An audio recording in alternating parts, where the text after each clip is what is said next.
बिस्मिल्लाहिर्रहमानिर्रहीम। आज हम लेके आए चिकन सूप की रेसिपी, जिसको बनाना बिल्कुल आसान। एक बार आप भी घर में ट्राई करें, बहुत ही अच्छा बनता है चिकन सूप।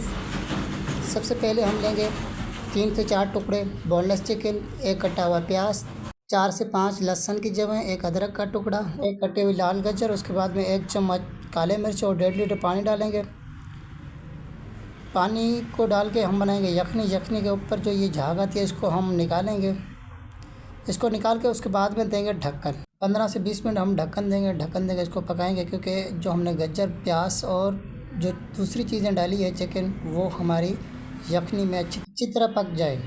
पकने के बाद में हम इसको किसी छन्नी की मदद से छान लेंगे। जो हमारी यखनी थी वो अलग कर लेंगे, और जो यखनी अलग की हमने वो फिर डालेंगे कढ़ाई में। उसके बाद में हम डालेंगे एक मैगी के अंदर से जो मसाला निकलता है वो एक हम डालेंगे। जो ऑयल वाला सेक्शन निकलता है वो हम नहीं डालेंगे।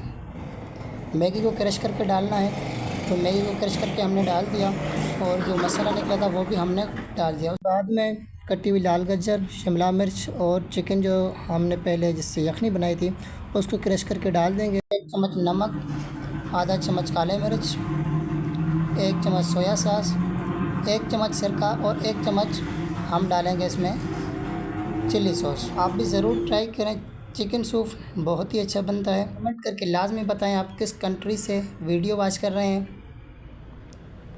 क्योंकि हमें लाजमी होता है आपको जानना, तो हमारी वीडियो किस किस कंट्री और किस शहर तक जा रही है। उसके बाद में हम देंगे ढक्कन देने के बाद में 15 से 20 मिनट के बाद में हम इसको खोलेंगे ढक्कन, और मिला के इसमें डालेंगे कॉर्नफ्लोर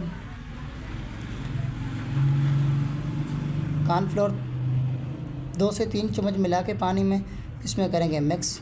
कॉर्नफ्लोर होता है सूप को गाढ़ा करने के लिए।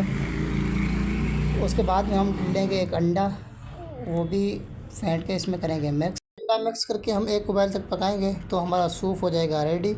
तो माशाल्लाह हमारा सूप हो चुका है रेडी। जज़ाकल्लाह, मिलेंगे एक नई वीडियो में।